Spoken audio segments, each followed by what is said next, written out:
No, that isn't pertinent I to don't know. our I'm asking family. a I don't know what question. he's saying. Sonia, Yeah. it's That's not pertinent I to thought our it'd be family. interesting. Tell them about No. Sonia's life.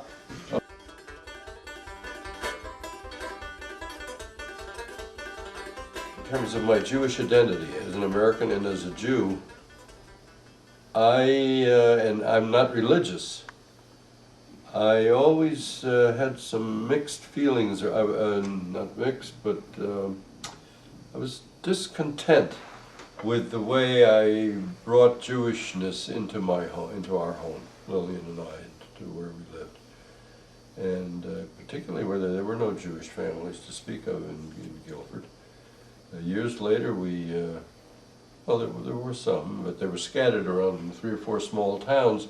So at one point, because we weren't religious, but we wanted to give our children some feeling about Jewish culture, Jewish identity, Jewish history, and we always, and to this day, we observe Pesach. We have a Seder. And sometimes it isn't at the right night of the week, but we adjust it according to who works and who doesn't. So this is an area that I'm never I haven't resolved in my own mind. So you're saying it might have been easier for you to feel more quote-unquote Jewish had there been more anti-Semitism. No, it's not exactly what I mean. I just feel that being a minority person, very few Jews in the Guilford area, Right. I felt inadequate in the amount of how I disseminated your feelings of being Jewish and concepts having to do with our Jewish identity. I feel I can't think of the right adjective. I should have given them stronger feelings about their Jewish identity. So Now, if I were more religious, it would be easier.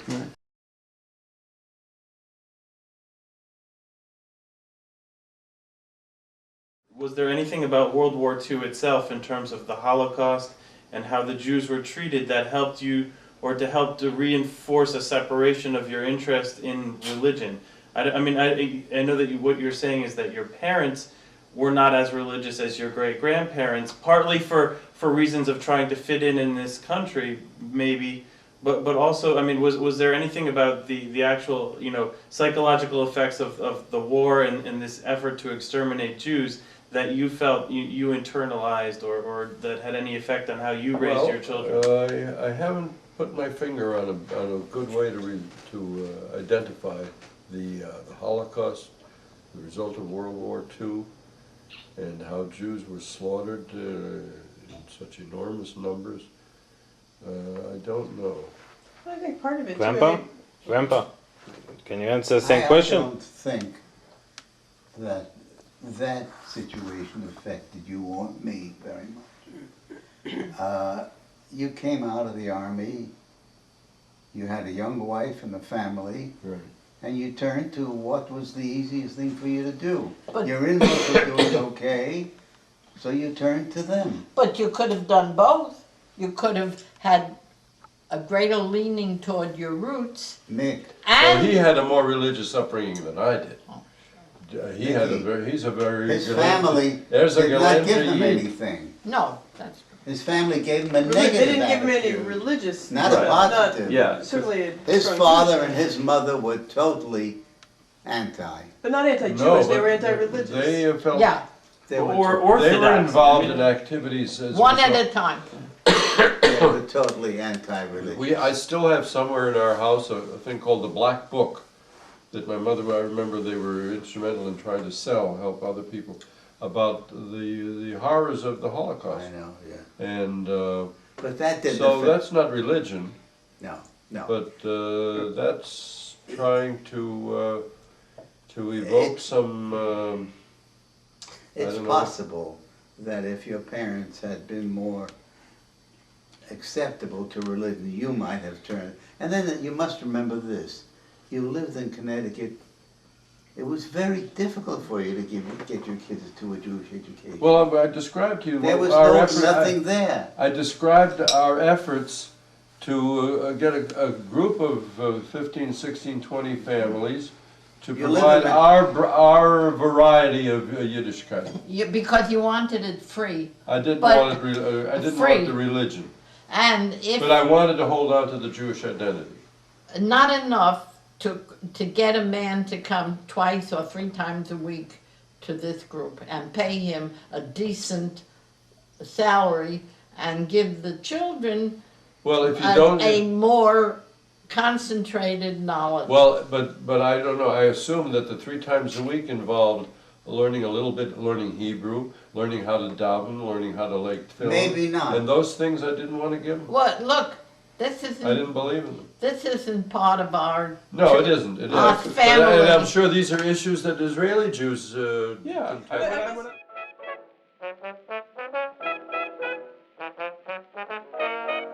Then she decided that Harry shouldn't be under the influence of Rum Pesach so much. Why? So, I guess he wanted him to be more religious. He wanted him, And your things- mother wasn't particularly No, religious. no. They were of the new socialist school, the forward people. Well, the girls did everything they were supposed to do. They didn't have to go to shul regularly, and they didn't have to And, like film, and they didn't but- have to. The friends, the things she did, and Harry went to the seminary, the high school, even the beginning. But then, when she moved, he went to the public high school, and it was a very good relationship all the time with Harry and Avram Pesach and Sarah Rivka and all the other siblings as they grew up. He was older than his aunts and uncles. And When Patty was born, he was already an uncle the day he was born. Harry was older than he was.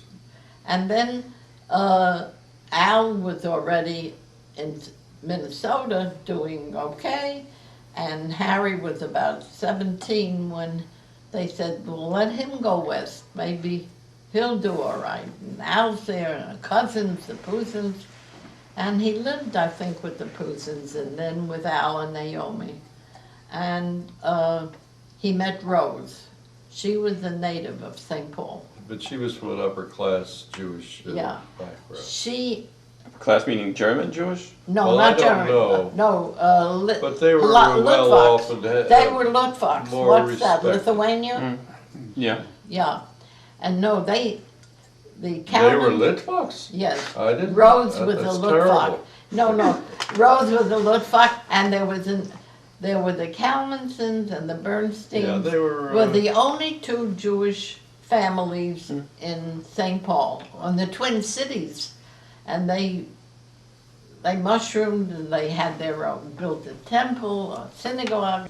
So when he got to be old enough, I don't know what age, they shipped him out to Minnesota. Also, Harry And, went also to and make my dad, good. and while Harry was there during the first 3, 4, 5 years, they were in they made soda pop, they had a little factory for making soda, and I don't know, all kinds Anyway, of different, Harry branched out and Harry, surpassed. Harry, what's the phrase?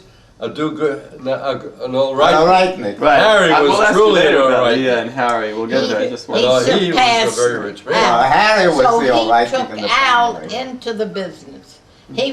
Al was his manager and did very well, and that's when they lived very nicely in St. Paul. No, but he had, until Naomi decided her father couldn't live in St. Paul. Mm-hmm. So she came, they sold But they had a everything, business too. sold the house, and they moved to New York. Do you know, How old was Harry when he went out to Minnesota? He was 17. teenager, I don't know. At 18, he volunteered. World War I Oh, he broke was out, in World and War they I, yeah. so he volunteered, and he went into the army, and he was sent overseas. He was sent to Germany. He was in Germany for more than a year in World War I. When he came back, Rose and Harry decided when he goes overseas, they're not getting married. When he comes back, they'll get married. And he came back, and Rose said she couldn't have a big wedding. Her mother had died during that time, and she was, you know, in mourning, and she didn't want a big wedding. So they got married in St. Paul. Very few people went with them to the Justice of the Peace and the Rabbi Cohen, I remember him. And But they were. then they were coming to New York for a honeymoon so that she could meet the family. She hadn't met anybody. But there was a sizable Jewish community in Oh, by St. that Paul, time, Minneapolis. Rose told the story. Her father and mother were already gone when they got married, so it was way before. And they built up a very sizable, very nice and Jewish community there. And they were one of the early Zionists, Rose and her family. Harry, when he got there, one Saturday went to a young Judea meeting or something, and he met Rose there at the meeting. And my mother had letters from Harry and telling her that he just met a very, very lovely, lovely young girl. Mother, not knowing her, somebody in Minnesota, writes back, I always thought you were interested in Jenny Blagover, Aunt Ida Magnus's sister. So he said, if that's your choice, that's fine, that's not my choice. And so he said, but I would like you to meet. Mother used to read me these letters. After, years later, she saved them and she read them to me. He said, but I would like you to meet Rose. She's wonderful. So I was, I don't know, maybe a year old or something. And we went to Minnesota. When was the flu epidemic in New York? 1918. 19. 18 and 19. Millions died then. No, we were in Minnesota. No, it wasn't the flu epidemic, it was I infantile, wanted to ask you, you had rheumatoid arthritis or something, rheumatic fever. later in 36. Oh. So she said she bundled me up and we went one summer to Minnesota. That was an event for, you know, traveling 2 days and a night by train. Sure. And met Rose, wonderful. Mother did meet Rose before the wedding, but my dad hadn't, and my grandparents hadn't. How old were you in this? I was maybe a year old when she went to Minnesota to meet Rose. And she said then I knew why he wanted to marry her. And that was his life after that. My parents, for a few years, were the intelligentsia. But Henoch wasn't religious. No, never. Neither was Leah. But Well, Leah they didn't came have back. to be. They swung back when they started to realize that there was a group of Ashkenazi Jews in Europe where they came from who were building up, in their minds anyway, that they would go to Palestine and try to reestablish a land there.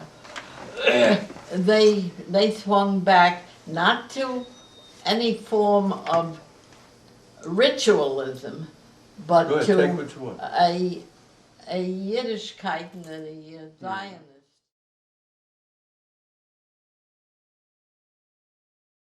I'm curious.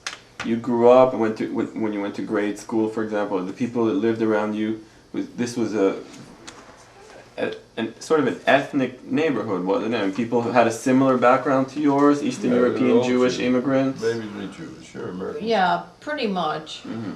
Here and there, you'd have interspersed with an Italian family. Mhm. Well, the But not neighborhood, much. the neighborhood that the store was in on Atlantic and Bedford, they had a mixed neighborhood. Oh, that was very mixed. Yeah. But by Right. that time, I was in graduate school. No, but you grew up feeling like an American, Feeling like what? like an An American. American. Oh, sure. Oh, yeah, yeah. And in New York City, I don't think, Hmm. yeah, maybe I'm wrong, that the Jews suffered from anti-Semitism on an individual personal basis. It was predominantly a Jewish community. But we weren't, when we went to school, and if in the class there were non-Jews, Mm-hmm. Go ahead, we discuss. weren't very proud to announce Hmm. that we're Jewish. Well, there was anti-Semitism in America, and there were people who were Jewish had difficulty renting an apartment, say, not in New York City, Manhattan as such, but in other parts of the country. There were, in the Midwest particularly, my dad and mother used to remark about people who, Right. I've never met a Jew before. Right, I'm wondering about your experiences exactly. I'm wondering. Well, I don't recall any sharp, annoying anti-Semitic treatment. Mhm. You think that's also because there were just so many of you, so In many? New York, Yeah. yeah. Because I don't know. We were in the center Well, of I it. shouldn't, Right. I shouldn't We say were- that. As a young married man, when the war was over, I went to live in Connecticut, Right. which is not predominantly Jewish. There's more Italians than Jews in Connecticut. But I'm not aware of experiencing anti-Semitism. Well, we lived in Brooklyn and Williamsburg. We lived not very far from where you lived. Right. Right. And Do Lee you rem- Avenue is where they opened up a little dry goods store, Mhm. women's blouses, and we all worked in the store, and they had 2 or 3 rooms in the back of the store. I don't know, you remember the kitchen? Sure, It of was course. a kitchen and a bathroom. It's really one elaborate kitchen, it was sort of a kitchen and a living area. And we lived on Hooper Street, which was Right. 8 or 9 blocks away. But we spent more time in that back of that Mm. little dry goods store than. And what kind of a school did you attend? I attended an elementary school, and then, that's an interesting question, and then while we were still living in Brooklyn, at first we lived on Lee Avenue, but eventually the Lee Avenue store, we ended up moving to Hooper Street, and we had a little apartment in the back of the store, a little room or two. But I ended up, when it came time to go to high school, you were at that time, for whatever reason, allowed to choose your own high school, and I was able to, You went to Seward High School. went to Seward Park High School. That was considered which a was better. over the Williamsburg Bridge, and it was a little trip. You'd walk I used to take a trolley every day over the bridge to Seward Park, and I had a good experience there. And I went. Harold was about 14 or 15 when they moved back to New York. Yeah. I was appointed a tourist guide to show Harold around. So we took a subway ride. Harold was tall and lanky. I was always very big. So we're sitting in the subway and I'm showing him things, and he saw the bridge and what's that? I told him what I knew. And he got up on the seat, as big as he was very, narrow, long He was skinny. neck, and looked gawky at that age.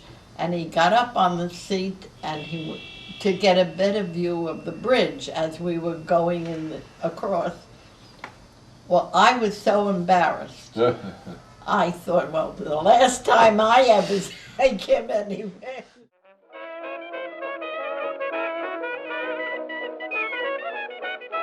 And even Harold and we would argue when Liz decided she's going to try in '69, go back after being in Israel in '67, '66, '67. In '69, she said, I want to go back to see if I can go back and live there. Not as a tourist, not as a student. My reasons for saying yes are different, but Harold and Esther, particularly Harold, who was they were both very verbal, said, you're fostering another capitalistic country. Mm. And I made a big party before Liz left. Of course, I invited them, and they were trying to But convert they her. were actually wrong. I mean, Israel had some very strong socialistic tendencies. Yes, but at they the early years. they realized that here was going to be developed another democracy, and they would laugh when you said democracy for the U.S. So, I mean, those were the differences, but they were with a lot of love Yeah. and kisses and so forth. It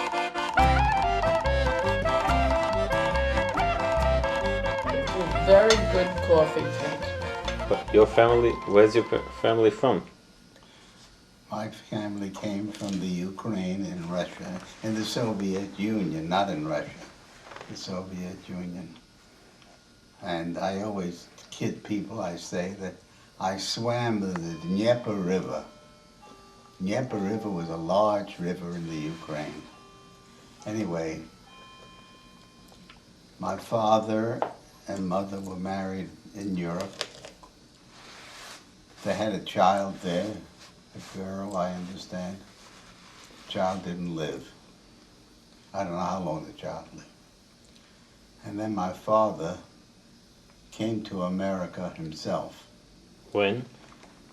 I would say about 1910, 1911.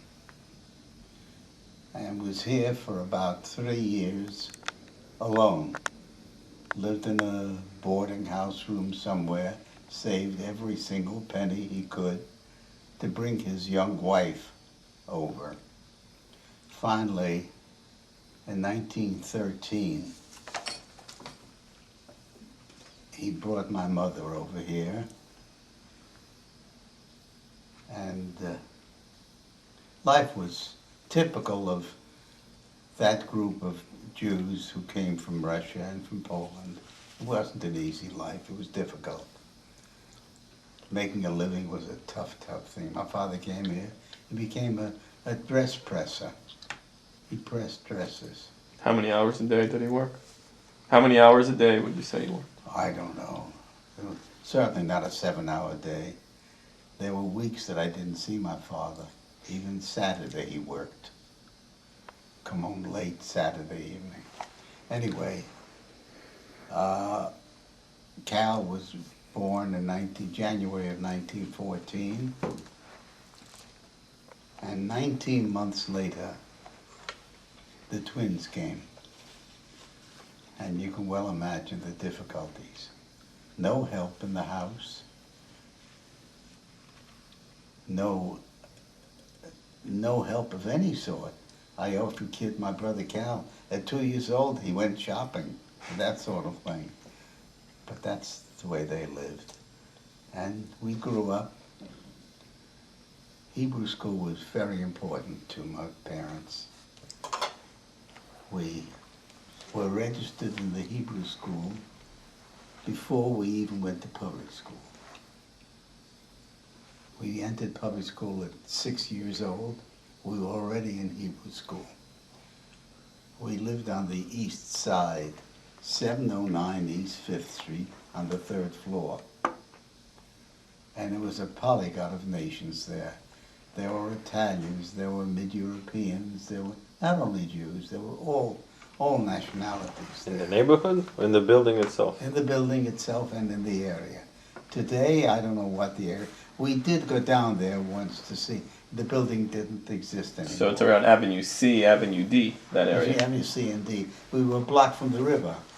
Right. The East River was on Avenue D, and there was a fire alarm station on the corner of Avenue D. The Hebrew school was on 4th Street. We lived on 5th, and the school was on 5th Street. So we went to school and the Hebrew school. We went 5 days a week in the Hebrew school, 2 hours a day. and it was taken seriously from what I remember. As you can see, we learned some Hebrew. We learned some Hebrew, and we learned religion. And we led a fairly religious life in spite of the fact that my father had to work the way he did. We led a fairly religious life. Well, you had the kippah and everything. Yes. You're religious. I carried a kippah in my pocket. Kosher food. Oh yes, oh yes. As a kid, you went to a cheder. Oh yeah. And afterwards, it wasn't a typical cheder. It was a real Hebrew school. It was organized. You can tell from the knowledge. Right. It was well done. and after My father paid everything, $3 a month per child. $3 a month, and it was a big amount of money. One of our men at school, here at my Hebrew school, is an ardent Catholic, very strong Catholic, Dick. And he said, Eli, I have the reason for it. I said, well, he's one of the, we have 180 students there, students 75 and older, and that sort of thing. And he said to me, you know what? He said, we Catholics think that the Catholic priests couldn't marry. Therefore, they couldn't transmit their brain power. The Jewish rabbis had many, many children, and therefore they were able to. That's the reason for it. It's a silly answer, you know, but there never was an answer to that. What is the answer? Well, one is that you're all talking here about how much your parents devoted so that you could. 1 sec.